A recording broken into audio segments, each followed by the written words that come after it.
Welcome to Marketing Demystified, the podcast that connects the dots for business leaders to drive revenue through effective marketing strategy. We chat with marketing experts on different topics that will help you ramp up your revenue.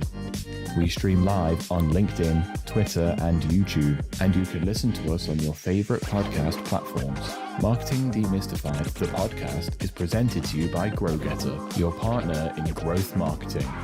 And here's today's episode. Hello, everyone. Are you ready to be inspired, informed, and empowered with actionable tips to transform your marketing game? You are in the right place. Welcome to Marketing Demystified. I'm your host, Jenn Mancusi, CEO and co-founder of GrowGetter, your growth marketing partner. Marketing funnels can feel like a maze of uncertainty. One wrong turn, whether that's misaligned messaging, poor timing, awkward transitions between stages, and a potential client could disappear into the ether. Add in complex buyer journeys with multiple touch points and decision makers, various channels. It's no wonder why businesses struggle to create funnels that consistently convert prospects into booking appointments or eventually buying. So I'm really excited to talk with Terence Tam about the topic.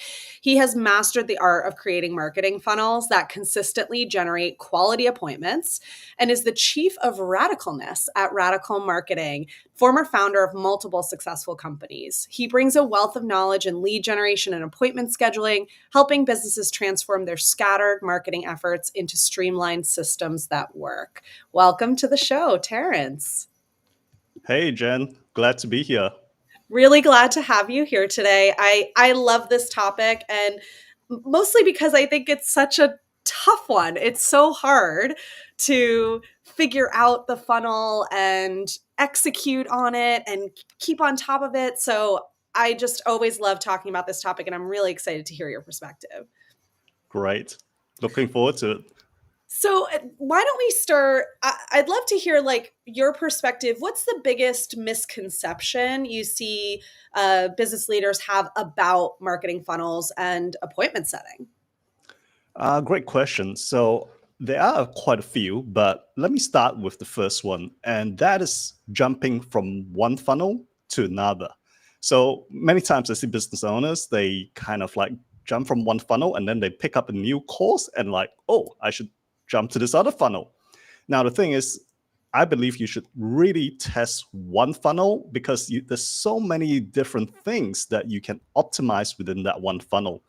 And most business owners, they try it for a month and then they're like, oh, I give up because this funnel doesn't work, and they jump onto the other one. So that's the first thing.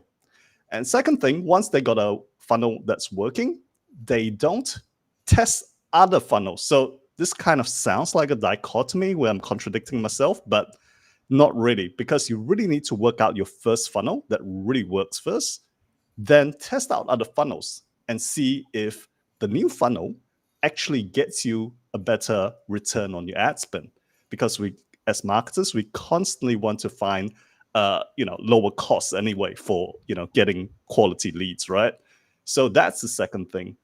And the third thing is that most businesses, and this is where I do a lot of webinars that lead to appointments, and the fact is that most people won't show up for the webinar. Even though they registered, they don't show up because of whatever reason, the cat got sick or whatever, so they don't show up. So 80% of most people that don't show up, right? And most business owners don't take care of this 80% of people, whereas they should aim to continue to engage them through a follow-up sequence or follow-up funnel, as I like to call it. We created this long tail funnel thing where we keep following up for 30 days after the webinar to attempt to get that engagement and appointment. Because the other thing to remember is that even if people show up for your webinar, 70% of them are not ready to buy. It's not that they don't want your product, it's that they're not ready to buy. So if you don't continue to engage them, you're leaving money on the table. So I think those would be the three biggest ones that I could think of right now. Yeah, that's super interesting. Even just to take a step back further from the first two that you mentioned is the concept that there's multiple funnels. Like, what Yeah. are some examples, I guess, of, two different funnels that could exist at the same time? Okay, so like for example, you could have what we call a VSL funnel, which is a video sales letter funnel, where your ad brings them to a page where you're talking on a video like this, right?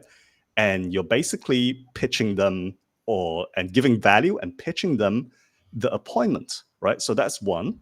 Another one could be if you don't like appearing on screen, like many of us, what you can do is you can have a quiz funnel, right? So they basically, this is where you create a quiz, people answer multiple choice questions, and then at the end of it, you give them a diagnostic or result based on what they answered, right? And then as natural transition is that you offer a consultation to help them resolve whatever issue that they have self-identified on the quiz.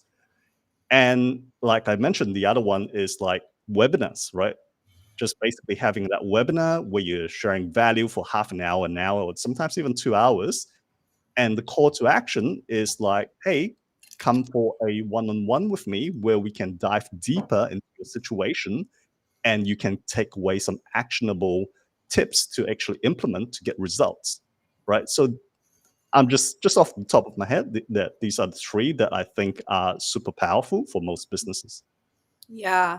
It's such a great way to think about it too, as sort of these different strategies or channels or tactics as their own little funnels versus trying to kind of force everything down a, prospect, MQL, SQL opportunity funnel, which is just sometimes a little bit too much to Mm, manage versus breaking mm, it down into these like micro funnels. Actually, that's another thing that we talked about on the show a while back yeah. is the concept of micro funnels, and that sounds like exactly sort of what you're talking about here. Yeah, exactly. Why overcomplicate things? Most people spend so much time on the building funnel, they never actually take action on it, right? And that kind of defeats the whole purpose of it. For sure, for sure. And I think the other thing you said that's really interesting is, that you have your webinar, for example, 80% of the people don't show up, and then you focus all of your energy on those 20% that did and Hmm. don't give any attention or love to those 80%, but they were interested at some point, interested enough to register. So Exactly. it's such a key, mistake, I think, to ignore those people that are maybe showing less intent, or I'm not even Yeah. sure if that's an accurate statement, but how do you, I guess, prioritize like everyone as opposed to kind of only looking at the ones that seem maybe more further down the funnel. Yeah, I think that's where, we have that long tail funnel, which I kind of just briefly mentioned. And that's where we give people multiple opportunities to actually engage with you, right? So for example, in our like long tail webinar funnel, the first thing they do after they sign up for the webinar is not like a thank you page. It's basically a VSL that is basically pitching an appointment. Why? Because a lot of busy people, they register for the webinar in the heat of the moment. They have this desire to do it, but your webinar could be 5 days away, right? And by that point in time, other things might have distracted them, right? Let's face it, today people get distracted every like 15 seconds anyway, right, on TikTok. So yeah, one of the things is that we pitch the appointment, right, or strategy session, whatever you want to call it. Then at the webinar, we pitch it again. And then after that, we have quizzes, we have like VSLs, we have like a summary of the webinar, we have like downloadables, and all these also lead to that one-on-one strategy session. Yeah, So that's it's about giving people opportunities, basically, to answer your question, because yeah, we don't know where they are in the customer journey, right? right. It's so true. And like you said, like they're interested, they want to learn more. Maybe they're not in the market to buy at the moment. They're not ready. They don't have a need for whatever you're selling, but they still want to learn more about it. So staying top of mind, making sure they don't forget about you. I just had this experience the other day where I had saved a post on Instagram of like a data visualization tool. And like at no point has this company tried to get in touch with me or serve me more ads or like give me any more information. I was just looking at my saves. I was like, oh my gosh, I totally forgot about this company. And maybe now I'm a little bit more ready to do a trial or a demo than I was when I first saw it. But I'm just as interested. I was just as interested, however many months ago as I am today. I just wasn't ready. And so filling the space in between when they're interested and they're ready is really what that's all about. Yeah, great. So like most people forget, the other thing you bring up very nicely is like retargeting ads as well. After they engage with you, you should be having retargeting ads to retarget them. You should have a newsletter, sending that out every week at least to build your credibility. Maybe a podcast. You're sending out podcast interview every week, maybe like what you do. So you're kind of like, you want to build that trust and credibility as well, because that's a big reason why people don't jump on the one call, because like they don't know and trust you enough yet. Right. Yeah, for sure. The trust and credibility is such a huge part of that. So, I mean, we're sort of like dancing around it and talking about this in a lot of different ways, but like, what are the essential elements that every appointment generating funnel must have? Okay, I will start off with the first one, and that's awesome copywriting and messaging, right? And this is where a lot of people have fallen into the trap of just using ChatGPT to say, hey, write me an ad for so-and-so. And then everyone's ad sounds the same. There's no thinking, no research that's done into it. And so your ads, like, to put it bluntly, suck when it comes to the marketplace. And you're wondering, why am I not getting appointments? It's because your ads suck, right? So getting that messaging, having that good copywriter on your ads is super important. That's the first thing. So the second thing is like your offer, right? I think, you really need to be specific in what your offer solves. So why should they get on that one-on-one call with you? And most people just say, oh, we're just offering this free strategy session, which sounds like everybody else out there, right? So why not think of a really cool name to make it like if you're in stocks, like stock coaching, like a stock portfolio realignment conversation, call it something like that. That sounds like, okay, I know exactly what value I'm going to get out of like getting onto a one-on-one call with this person. So, are you solving a bleeding neck problem? That's the other thing to think about, right? So why I call it bleeding neck is like, if you have a bleeding neck, you're not going to care about anything else, right? You want to solve that problem straight away, right? Go to the hospital or something. So you need to find the bleeding neck problem of your prospects and how your solution can help with that bleeding neck. And most people just offer generic consultations, like I mentioned, and they're not really talking to the problem or the pain that the prospect wants to be solved.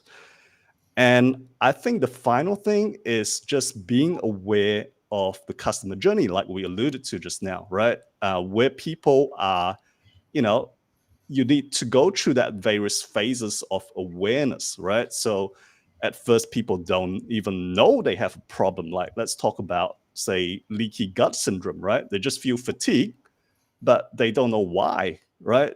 And actually, then that's where you need to educate them.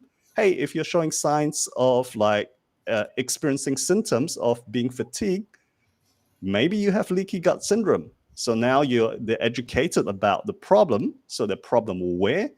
And then next, you need to educate them about the solution. So if you got leaky gut, here are the potential solutions. Then you need to educate them about your particular solution. And then finally, get them interested enough to get on the call or buy your product. So I think most people don't go through those stages of awareness. They're just like, hey, here's a product and here I am, come to me kind of thing, without actually thinking about that whole customer journey. Yeah. I always love to kind of check myself with, I mean, really anything, whether that's advertising or, just any sort of marketing initiative. I always try to say, so what? Like, so what? I'm writing this Yeah. stuff. I'm putting this out there. Why do people care about it? Why are we even doing this campaign, or why are we even, doing this webinar? What's the so what?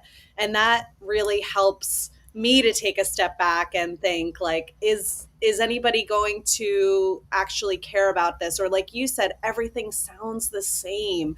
We just had this conversation about, we did an episode about email marketing and kind of standing out in someone's crowded inbox. And when everyone's subject line says like exclusive offer, it's the same. Everything's the same. Exactly. We're all yawning, and nothing's really like, so what? Why do I care to open this email? Why do I care to join this webinar? And I think that's such an important piece. And it's a really small step. It's like you can do it early on when you're planning a campaign. You can do it later before you launch it to kind of just double check you've followed those steps. But it's such a simple way to think about, like, have I done this? Have I written that awesome copy? Have I nailed that bleeding neck problem? Have I educated about the problem and the solution in a way that's really specific? I love those steps that you went through. And then at each stage, just be like, well, so what? Why do they care? Yeah, I'm stealing that from Eugene Schwartz, a famous copywriter, by the way, so it's not from me. I'm not that smart. Well, I don't think it's stealing. I like to say it's learning. We don't steal. We learn from each other, right? So I'm going to steal a bunch copywriting. Exactly. We copy and we write. We copy and we write. And I think we're learning from each other, and that makes us all better. So it's not stealing. How do you think the evolution of digital marketing has changed the way we think about moving prospects through a funnel towards those conversion points? Great question. I think that's actually, it's kind of like a mistake that many people make, is that, okay, they just throw out one ad and just ask for the appointment, right? And as I mentioned just now, you kind of need to move people through those different levels of awareness. So what we do for many of our clients is that we have an awareness ad that actually just doesn't sell anything.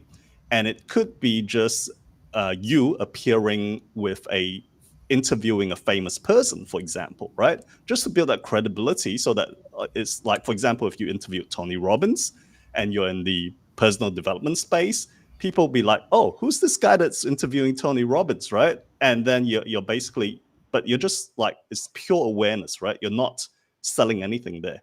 Then you might want to retarget these people later on, then with a VSL, like basically add to a VSL, a video sales letter. And they say, well, I've seen this guy before. I've seen Jenn before. So I think Jenn's pretty trustworthy because she interviewed Tony Robbins. So let's click on it and let's watch a video, what she has to say about, solving this problem of mine. And then after that, as well, as we talked about just now, the retargeting, because people may not be ready to take action at that point in time. They see your VSL, but they're like, oh, this is great, but I don't have time now, maybe later. And then if you don't have those retargeting ads, you're kind of missing out on them, right? So that's the first thing, is just having that ecosystem of ads. So don't just have one ad, but have a whole ecosystem of it, right? And just the second thing is that I want to bring up is like having a holistic marketing plan. And this is where it's not just about running ads and funnels, right? Even though that's what our agency does. But what we've noticed is that for a lot of our clients, when they use like social media, have a strong following on social media, they get on various podcasts, they appear on stage, they write books, all this stuff actually helps to build their credibility, and it actually builds that awareness and that presence, and it actually gets them better results with their ads. Like just this month, right, we ran ads for 2 clients. One has a very, very strong social media presence, written books and all that. The other one does not have it. And the cost per lead the difference between the cost per lead and then similar niches is like 3 to 1. So the one that has no authority, no presence, is costing us 3 times more compared to the one that has all this authority, social media and podcasts, all that kind of stuff, right? So that's the power of having that whole holistic way of marketing. Yeah. So yeah, I think those are 2 things. And the third thing, if I would bring up, it'll be like using multi-channel marketing. Like most people just run ads on Facebook, right? But what about like YouTube? What about Instagram, TikTok? And also, don't forget offline marketing. Offline marketing is incredibly effective. Direct mail is still very effective, right? And if you have all those in place, like a friend of mine, Vance Morris, he's got all these newsletters going out to key people that he's got a paid newsletter, but he sends it to people like Rand Dice, like Damon John, and all these other people, right? And now he's like secured all these speaking gigs with all these high-level people because he's just keeping front of mind with a physical newsletter. Whereas everyone's just sending this email newsletters, but he's gone physical. So yeah, it's like, once again, it's the whole like holistic multi-channel marketing thing that people should engage in.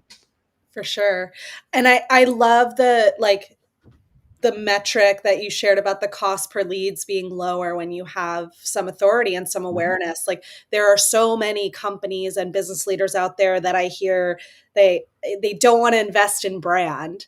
They don't want to invest in, in that awareness stage because, we just need leads. We need a scalable, repeatable funnel, right? But that scalable, repeatable funnel is so much more efficient if you invest in brand first. Yeah. It's all connected. It's, the evolution from lead generation to demand generation and then demand capture, right? Like if you have that authority and that awareness, then all of your demand efforts are going to perform that much better. And that's a great way to measure that. That's a great way to measure your, brand metrics is, well, how are your demand metrics performing? Yeah. Which is so important. Totally agree. And so I mean, I don't want to go down the rabbit hole of direct mail, but there's so many rabbit holes we could go down. I know, but I'm so curious because I think a direct mail strategy was, for me, a great strategy prior to the pandemic. And now I find it, I mean, I guess there are some segments of people that are back in the office and back at work, but how do you think about a physical newsletter or direct mail strategy when people are not in an office anymore as much? I think you can send it to their homes, obviously, right? So that's one thing you could do. And I think having that newsletter going out is just a way to break away from the clutter of the emails, right? Because I don't know about you, but my email box is flooded with like 20 newsletters a day, right? And I honestly, I don't have the time to look through all of them. So whereas, once again, it's about competition, right? So where is the least competition? And I think the mailbox right now has become the place where there's least competition. So I think that's one thing. And that's why, having, even like for many businesses, having a book is super powerful as a direct mail piece as well, right? Because it builds that instant credibility and authority. So you send your book, your direct mail piece, a sales letter, some biscuits, maybe, enjoy my book while eating these biscuits, right? Exactly. So I think there's so many creative ways you can go about with traditional direct mail. Yeah. Amazing. It is a lot easier to get a book published today. A lot of people, you can self-publish. You don't have to have somebody buy the rights to your book to distribute it. So that is a strategy that I see people using more and more. There's a lot of people who have really unique takes on different topics and are putting it into books, and it's a great, great strategy if you can devote the time to writing it, which can be a little But I bit. think there's all these AI apps nowadays that help you write books in minutes. I haven't tried any of them, but yeah, apparently there are. So yeah, I mean, check them out. Yeah, for sure. For sure. Now, I mean, this is always my favorite question whenever we talk about any marketing strategies on the show, but Mhm. what are the most important metrics that people should be tracking with their ad funnels and their, appointments?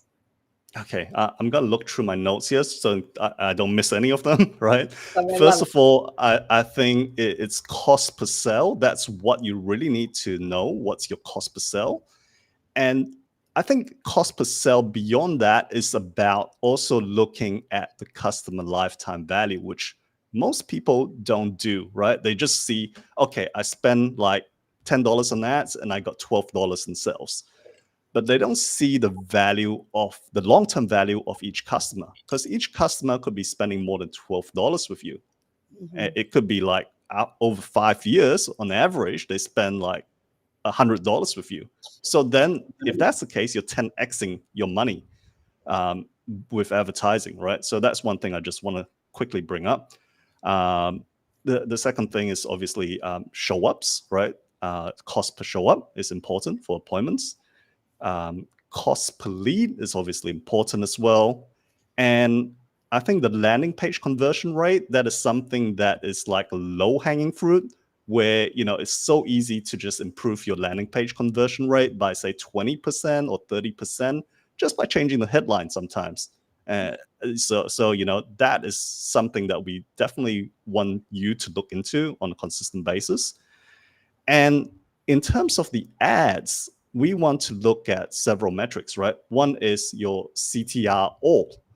Your CTR all is everybody who clicks on any part of your ad, right? So if you have a CTR all of like say 5%, it's basically saying 5% of the people who see your ad actually stopping to the scroll and actually looking at your ad. So the higher the percentage there, the better, right? So if you don't have like a good CTR all, that means your ad is basically boring. It doesn't stand out. The image doesn't stand out. The video doesn't stand out. Something is not right. So you need to fix that. Then the next thing is you want to look at on the ad is the CTR link percentage, right? So how many percent of people who actually see your ad actually click through the link to the next page, whether it's your webinar, whether it's your VSO, whatever it is.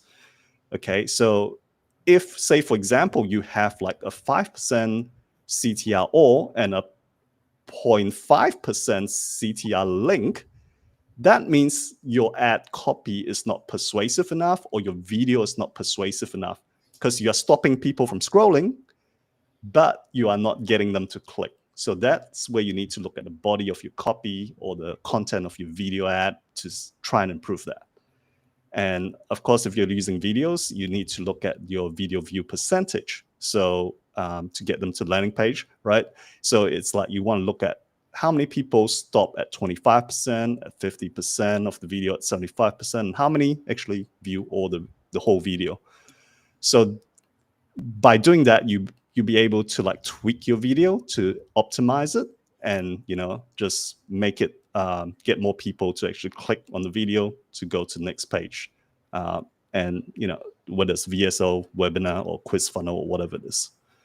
So I hope that makes sense. Anything you need clarified there? Yeah, no, this is great. I think, they're getting people to stop and look at it, then getting people to, I think that breaking that down is really important versus just like, oh, we've got the number of impressions and the click-through rate, right? There's stages that that will help inform you of what you can optimize. I've been having this conversation a lot lately with because there's so many metrics that you can track with anything that you do. I tend to tell people, don't track it if you're not going to do anything with that data. Yeah. If you've got a metric that you're not actually going to change your behavior or your strategy or your tactic based on that data, then it's not worth sort of bothering yourself with that information. Yeah. But what you're describing, it's like this metric is important because it's going to tell you if the ad content is engaging enough, then is it persuasive enough? Then is the landing page, so all of that information is valuable for decision making and optimizing, which I think is really, really important. So not just to look and see, is the ad working, quote unquote, but what do I need to do to make it perform better?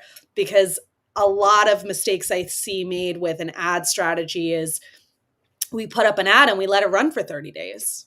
And then we see if it quote unquote worked.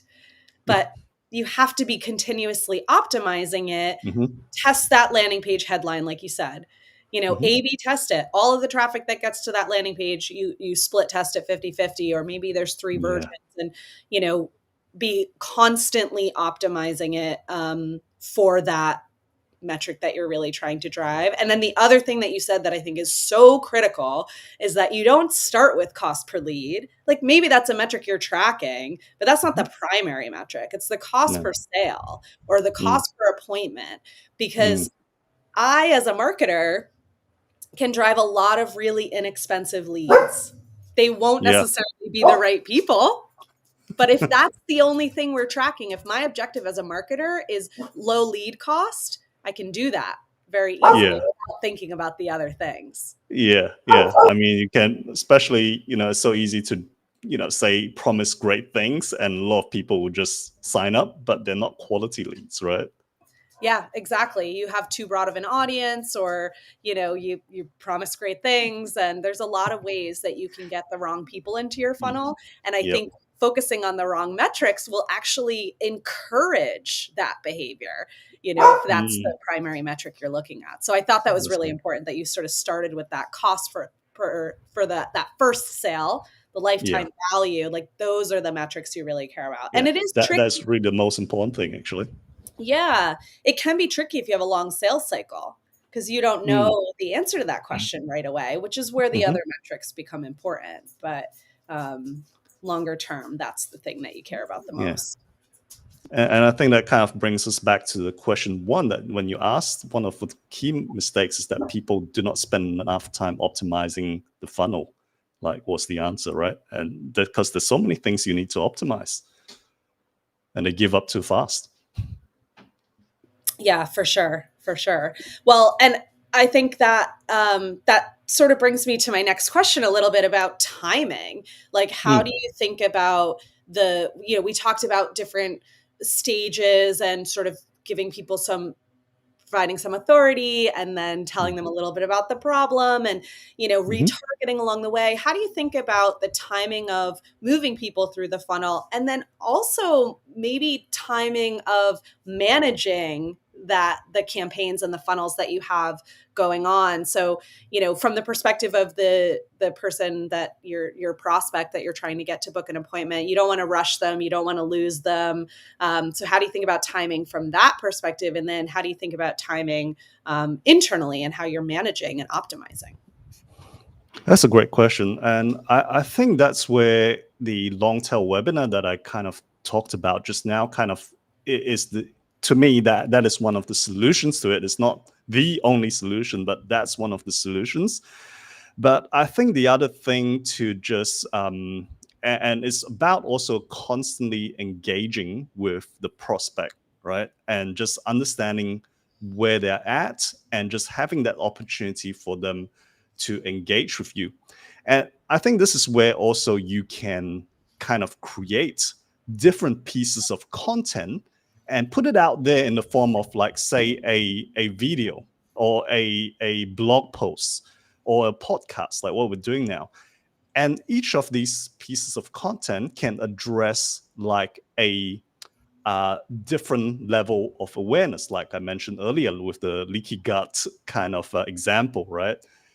And say, for example, if people are not aware of the symptoms of a leaky gut, they don't know why they're feeling fatigued, maybe you can write a blog post about 5 reasons why you might be feeling fatigued, right?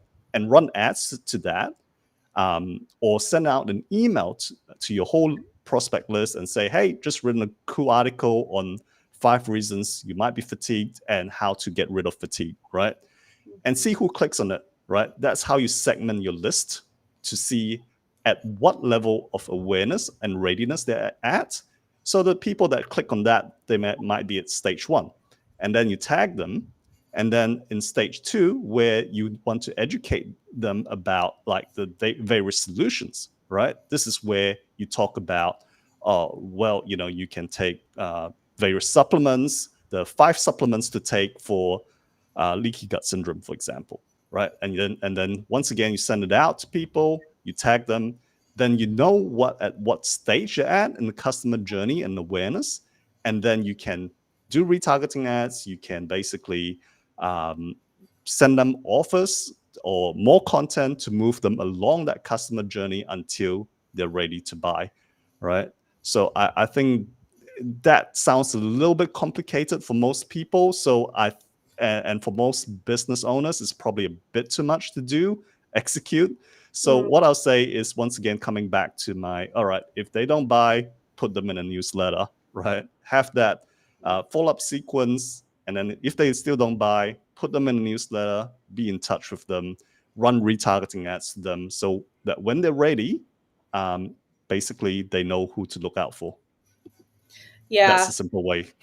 That's a really simple way for sure. I was going to ask about that when you were talking earlier about the, first do this, then you've got a different ad that you're going to send them to, then you're going to retarget that group on this. Like even, a lot of very robust marketing teams, they sort of abandon that strategy because it feels complicated and feels like it's tough to manage and it's tough to keep the ads fresh. But, I guess how important is it to really think about putting the right message in front of the right people at the right time? And how, is it worth all that effort to, to be able to do that properly? Yeah, I think it really comes down to, what your offer is as well. Yeah. I think if you're selling like a $57 product, then maybe it's not worth it. But if you're selling like a high ticket offer that's like $5,000, hey, maybe you should put in some effort to segment your list and plan out a proper whole ecosystem of ads targeting different levels of awareness and along the customer journey. Yeah. Yeah. That's such a good point. We talked about that complex buyer journeys. You've got, maybe multiple decision makers as part of a very expensive purchase. So it really is important to segment the list properly and put that effort in. And maybe if it's a lower ticket item, it's a little bit more transactional and doesn't require as long of a funnel. That makes a lot of sense. Yeah. Well, this has been, I am going to steal a lot from you. So from this conversation. So this has been really great. I love talking about this stuff. And, I just really appreciate you sharing your, really kind of tactical, like tangible tips that people can take away with setting up their funnel. So thank you so much. Yeah, I hope I didn't make things sound too overcomplicated and freak people out and like, oh, this funnel thing is too difficult. But no, it's really not that difficult, really. It's just like, okay, you need to invest time to understand a bit about funnels, and yeah, you'd be okay. But the main thing is to start testing, and then you can kind of like just optimize and keep moving forward and get the results you want. Yeah, absolutely. And like you said at the beginning, like don't give up on a funnel too early that you think is not working. Optimize it and, make it work as opposed to giving up on it. Yeah, because like they say, right, 90% of ads don't work. So, if you're writing 1 or 2 ads, chances are they're not going to work. So keep writing them until you get that 10%. Keep trying. Amazing. Well, thank you again so much for joining today. Thanks, Jen. That was awesome. Yeah, very good. Thank you, everybody, for tuning in. We will be back with another episode soon. See you then.